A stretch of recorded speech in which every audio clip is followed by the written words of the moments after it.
My parents called me, saying they had to cancel my wedding and use all my funds for a family emergency.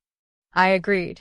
But later that night, I saw their Facebook post, dancing at a lavish celebration, funded by my stolen money. I didn't argue. I didn't call. I just smiled and uploaded a video. An hour later, my phone exploded with 34 missed calls. When I finally picked up, they were sobbing because they had just realized what I had done. I used to believe that family always had your back, that no matter what, they would never betray you. I guess I was naive. Because when the people who are supposed to love you the most turn their backs on you, it doesn't just hurt, it shatters something inside you. And once that happens, you can never look at them the same way again. For as long as I can remember, my parents, David and Linda Johnson, always cared about two things: money and appearances. It didn't matter if the bills were piling up or if we couldn't afford certain things. As long as people believed we were doing well, that's all that mattered to them. They weren't bad parents, exactly, but they had a way of making everything about themselves. Growing up in Austin, Texas, I learned quickly that their love came with conditions. If I made them look good, if I played the perfect daughter, I was rewarded. If I did anything that embarrassed them, I was met with passive-aggressive guilt trips or cold disapproval. Still, I thought they cared about me. I thought they wanted the best for me. And then came the betrayal. I was 26, engaged to Mark, the love of my life. We had been together for years, and we had spent every bit of our savings planning the wedding of our dreams. Nothing over the top, nothing extravagant, just something beautiful and meaningful. I worked extra hours, skipped out on vacations, and put everything aside to make sure we had enough. It was going to be perfect. And then, my parents called. I remember exactly where I was, sitting at the kitchen table, going over seating arrangements with Mark. My phone rang, and when I saw my mom's name, I picked up without hesitation. "Emma, sweetheart," she said, her voice unusually soft. That was my first clue. "Hey, Mom. What's up?" She sighed dramatically. "Your father and we're in trouble. It's a financial emergency." I frowned. "What kind of emergency?" She hesitated, then said, "We need money. A lot of it." My stomach dropped. "How much are we talking?" "Your wedding fund," she said. I felt like the floor had been ripped out from under me. "What?" "Emma, please," my dad's voice cut in. "We wouldn't ask if it wasn't serious. We're about to lose the house." I clutched my phone tighter. Lose the house? That was serious. And I was raised to believe that family comes first. My wedding was important, but how could I go through with it knowing my parents were on the verge of losing everything? Mark was staring at me, concern etched across his face. "What's wrong?" he mouthed. I ignored him, swallowing hard. I don't know, Dad. That's everything Mark and I have saved."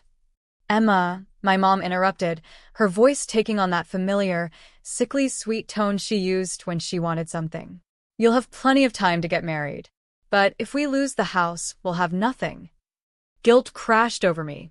How could I let them suffer like that? Mark was still watching me, shaking his head slightly, but I ignored every warning sign. "I'll do it," I whispered.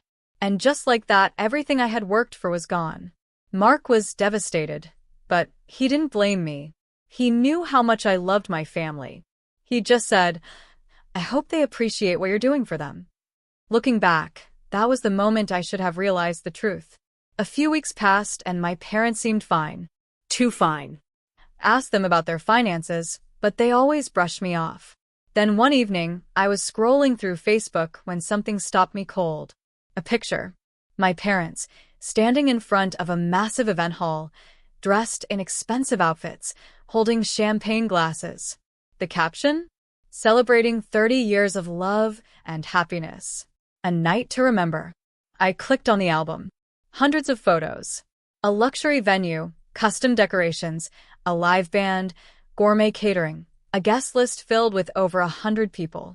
And then it hit me. The money didn't go to saving their house. It went to throwing themselves an extravagant anniversary party. I felt sick. My fingers were trembling as I gripped my phone. I couldn't believe it. I had given up my wedding for this. I confronted them the next day, storming into their house, my voice shaking with anger. Tell me the truth. Did you use my wedding money for your stupid party? My dad sighed, as if I was the one being unreasonable. Emma, it was our 30th anniversary. That's a big deal. My mother had the audacity to smile at me. It was an investment, sweetheart. Think of how many important people were there. It was good for your father's business. My whole body burned with anger. So you lied to me? You tricked me into giving you the money, and you used it for a party? My dad waved a dismissive hand. Oh, come on. You'll have another chance to get married. You stole from me. I screamed, my voice breaking. You didn't even think about what this meant for me, did you? My mother sighed dramatically. Emma, don't be so dramatic. Families sacrifices for each other. Sacrifices? No. This wasn't a sacrifice. This was theft. I looked at them, really looked at them, and I saw it so clearly now. They didn't care about me. They only cared about themselves. I clenched my fists, my nails digging into my palms. But instead of crying, instead of screaming, I smiled. Okay, I said. My voice was eerily calm. I understand now. I turned and walked out of their house without another word. They thought they had won. They had no idea what was coming next. I walked out of my parents' house that day feeling like I had just woken up from a dream, a nightmare, really. But instead of feeling sad, I felt something else entirely. Clarity. They had played me, lied to me, stolen from me, and they thought I would just accept it and move on. I wasn't going to move on. I spent the next few weeks in a daze, replaying every conversation, every manipulation, every time they had used me to make themselves look good. It was almost laughable how blind I had been. But not anymore. Mark was furious when I told him everything. I knew something wasn't right, he said, pacing in our tiny apartment. I just didn't think they'd go this far. I shook my head. Neither did I. He stopped pacing and looked at me. So, what now? I took a deep breath, my fingers curling into fists. Now? Now, I make them pay. Mark raised an eyebrow. What do you mean? I smiled. I have an idea. For the next few months, I played my part perfectly. The loyal, understanding daughter. I visited my parents often, made small talk, acted as if nothing had changed. I even complimented them on their anniversary party, pretending that I had gotten over it. Linda was thrilled. See? I knew you'd understand eventually, she said, sipping her overpriced latte one afternoon. You're mature enough to know that sometimes sacrifices have to be made. I smiled at her, thinking about how she was about to learn the real meaning of sacrifice. I waited almost a full year before dropping the bait. It happened on a Sunday afternoon, just as my parents were finishing up a family lunch. I sat across from them, twirling my fork between my fingers, playing the nervous daughter. So, I started, hesitating just enough to make it look believable. I have some exciting news. Linda perked up immediately. Oh, do tell. I bit my lip, pretending to be shy. Well, I won a contest. David frowned. A contest? A wedding contest, I clarified, watching their expressions closely. It's from this luxury event company. They pick one couple every year and give them a fully paid, dream wedding at one of the top venues in Texas. Everything covered. Venue, catering, decorations, dress, everything. Linda gasped, her eyes lighting up like I had just told her she had won the lottery. Are you serious? She squealed, grabbing my hand. Oh, Emma, this is amazing. David, always the skeptic, narrowed his eyes. What's the catch? No catch. I lied smoothly. They just want to feature the wedding in their magazine. It's a marketing thing. Mark, who was in on my plan, played along perfectly. It's a huge opportunity, he added, squeezing my hand. And since we lost our wedding savings last year, he let his voice trail off just enough to make my parents shift uncomfortably. Linda was already pulling out her phone. I have to start making calls. Oh my God. Everyone will want to be there. That's exactly what I was counting on. For the next several months, my parents took over planning the wedding, bragging to anyone who would listen. Linda made sure everyone in their social circle knew about it. The exclusive, invite-only event. The high-profile guest list. The extravagant details. This is going to be the most talked-about wedding in town, she gushed one afternoon. Everyone will be there. It'll be the event of the year. I smiled. I hope so. Mark and I let them take full control. We agreed with every decision, nodded along to every plan, pretending we cared. And then, finally, the big day arrived. I woke up that morning feeling lighter than I had in months. Mark and I packed our bags, grabbed our passports, and left the city before noon. My parents had no idea. At the venue, the guests started arriving early, dressed in their finest clothes, excited for the event they had been hearing about for months. The hall was decorated to perfection, just like Linda had envisioned. The music played softly, the officiant was ready, the photographers were in place. But there was no bride. Time passed. Then more time. Linda was smiling at first, telling people, "Oh, Emma must be running late." David was fidgeting, checking his watch. "This doesn't make sense." Then the whispers started. "Where's the bride? Did something happen? Was this a joke?" Then someone's phone buzzed. Then another. And another. A murmur spread through the crowd. People started pulling out their phones, checking the notification that had just popped up. It was a social media post.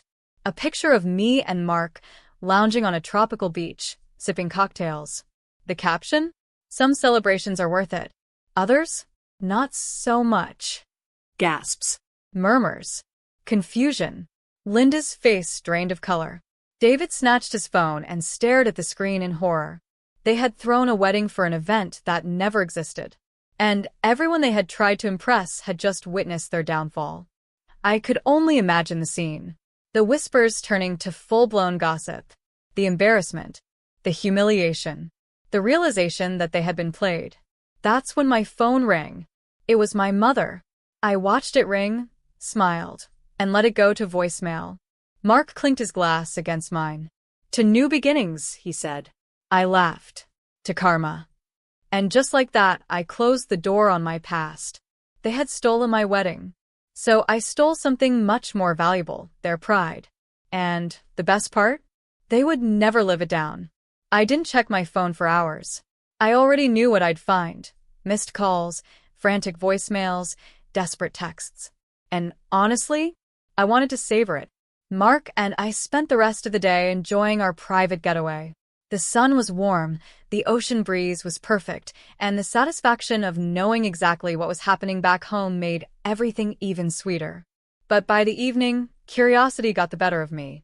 I grabbed my phone, scrolling through the notifications. 34 missed calls from Mom. 16 from Dad. Countless text messages. I clicked on the first voicemail. "Emma, where are you? Do you have any idea what you've done?" People are asking questions. They're whispering. "We are standing here in front of hundreds of guests, and there's no wedding. Call me back right now." I smiled. The next voicemail was angrier. "This is humiliating. People think we lied about this wedding. They're laughing at us. How could you do this to your own parents?" Oh, the irony. Mark looked over at me from his lounge chair. "Anything good?" I put my phone on speaker and played another voicemail. "Emma, please. People are leaving. Everyone is looking at us like we're idiots. This was your wedding. How could you just disappear like this? Call me back, now." Mark burst out laughing. "Wow." And here I thought they'd at least try to act like victims. "They are acting like victims," I said, shaking my head. "They just don't realize they're the villains in this story." More texts kept pouring in. My mother's messages started as rage-filled paragraphs, then shifted to desperate pleas. My father, on the other hand, went straight to threats. "Dad, you have embarrassed this family beyond repair. You better have an explanation." "Mom, Emma, please. Just tell us where you are. Let's talk."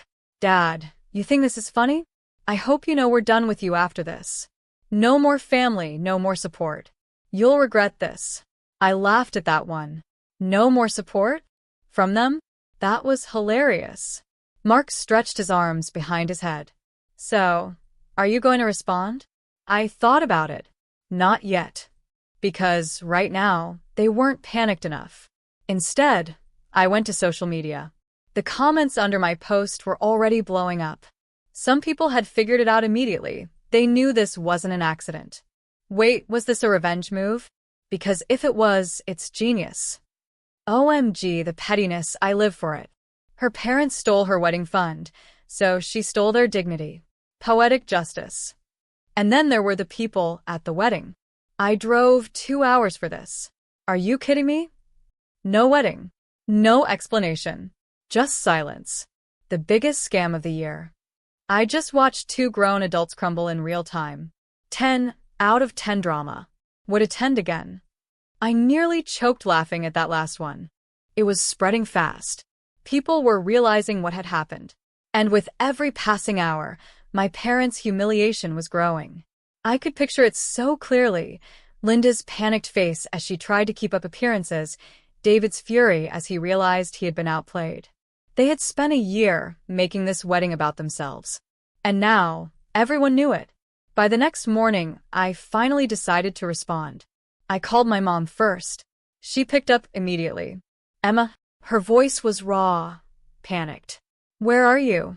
We need to fix this. I swirled my drink lazily. Fix what, Mom? She let out a sharp breath. You know what? This disaster. Do you have any idea how this makes us look? People are calling, asking questions. We look like frauds. I smiled. Isn't that interesting? What is wrong with you? She shrieked. We did everything for you, and this is how you repay us? I scoffed. Everything for me?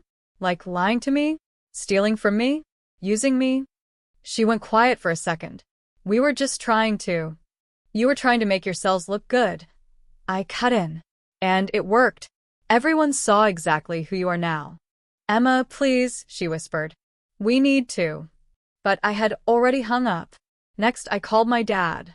He picked up with a furious growl. You think this is a joke? Not at all, I said cheerfully. I think it's karma. You've ruined us, he snapped. Do you even realize what you've done? Oh, I ruined you? I let out a short laugh. No, Dad. You did that to yourselves. He inhaled sharply. I should have known you'd pull something like this. You've always been selfish. I leaned back, enjoying the view of the ocean. That's funny, because I seem to recall giving up my wedding savings for your little party. Dead silence. Then, through gritted teeth, he muttered, You don't deserve to be part of this family anymore. I grinned. Oh no. How will I ever recover? Then I hung up. Mark smirked at me. Feel better? I exhaled slowly. You know what? Yeah. And I did. For the first time in a long time, I felt free. They had always controlled me with guilt, with manipulation. But now? I was done. I turned my phone off, tossed it aside, and smiled at Mark. Now, let's enjoy this trip. Because unlike my parents, I actually paid for it myself. And that made it so much sweeter. For the first time in my life, I felt like I had won. Not just in some petty, revenge-driven way, but in a real, soul-freeing way. I had spent years believing that if I sacrificed enough, if I kept giving, my parents would eventually see me, not as someone to use, but as their daughter. But that day, as I sipped my drink and watched the waves crash against the shore, I finally understood. They were never going to change. And honestly, that was fine. Mark and I stayed on that island for a full week, completely disconnected from the chaos we had left behind. I didn't check my phone. I didn't scroll through social media. I just lived. And it was glorious. But eventually, reality had to catch up. The moment we landed back in Austin, I turned my phone on and saw the fallout. Everywhere I looked, there were messages. From my parents. From their friends. From random people who had been at the wedding. The wedding that never was. I scrolled through my texts, smirking at the frantic desperation. Mom. Emma, please, we need to talk. You've humiliated us beyond repair. Just call me. Dad. You think this is funny? You have no idea what you've done. This isn't just about us. You made a fool out of our entire family. Some distant cousin I hadn't spoken to in years. LMAO girl, you are a legend. I chuckled at that one. At least someone appreciated the artistry behind my revenge. Then there were the social media posts. The gossip had spread far. I still can't believe the Johnsons threw a wedding for a bride who never showed up. What kind of rich people drama is this? This is hands down the greatest plot twist of the year. Emma, if you're reading this, I want to shake your hand. Petition to make this a Netflix documentary. I need more details. I could only imagine how my parents were handling it. Their precious image, their carefully curated reputation, it had crumbled overnight. And yet, they still didn't see themselves as the villains. A few days later, they showed up at my apartment. I opened the door to find my mother looking exhausted, her makeup barely covering the dark circles under her eyes. My father, for once, had nothing to say. He just stood behind her, arms crossed, waiting. I leaned against the doorframe, raising an eyebrow. Wow. No calls this time? Straight to a visit? You must really be desperate. Linda's lips thinned. Emma, please. Just let us talk. I sighed dramatically. Fine. But make it quick. I have actual important things to do. They stepped inside. My dad looked around the apartment, probably noting that I hadn't decorated it with money I didn't have. Linda sat down, clasping her hands together like she was trying to hold herself together. Sweetheart, what you did, it was cruel. I let out a sharp laugh. Oh, I was cruel? That's rich. My father exhaled loudly. Emma, you embarrassed us in front of everyone. Do you even understand the damage you've done? I leaned forward. Oh, I understand perfectly. I understand that for the first time in your lives, you finally got what you deserved. Linda shook her head. We didn't deserve this. I narrowed my eyes.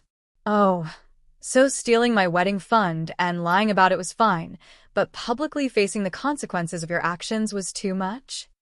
My dad rubbed his temples. Emma, we want to move past this. As a family. I laughed again. A family? That's funny. Because when I needed you to be my family, you took everything from me. And you didn't even care. Linda's eyes filled with tears. It was just one mistake. One mistake. My voice turned sharp. You planned that party for months. You lied to my face. You let me believe I was saving you, when in reality, you were stealing from me. That's not a mistake. That's who you are. Silence. For the first time, they had nothing to say. I stood up, crossing my arms. So, why are you really here? Because I know it's not to apologize. You don't do that. My dad cleared his throat. We need help. I blinked. Help. Linda swallowed hard. After the wedding incident, people started talking. We lost a lot of business deals. Your father's company took a hit. We're struggling. I let out a slow, amused breath. So let me get this straight. You came here not to say sorry, but to ask me to help you. Neither of them spoke. I shook my head. You really don't get it, do you? My mother's voice wavered. Emma, please. We're still your parents. I stepped closer. No, you're not. She gasped. I smiled. You lost that title the moment you chose yourselves over me. And now, you can deal with the consequences. My dad's jaw clenched. So that's it? You're just going to walk away from your own family? I shrugged. I learned from the best.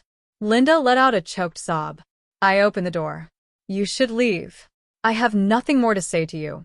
My father glared at me, his face red with anger. You'll regret this, Emma.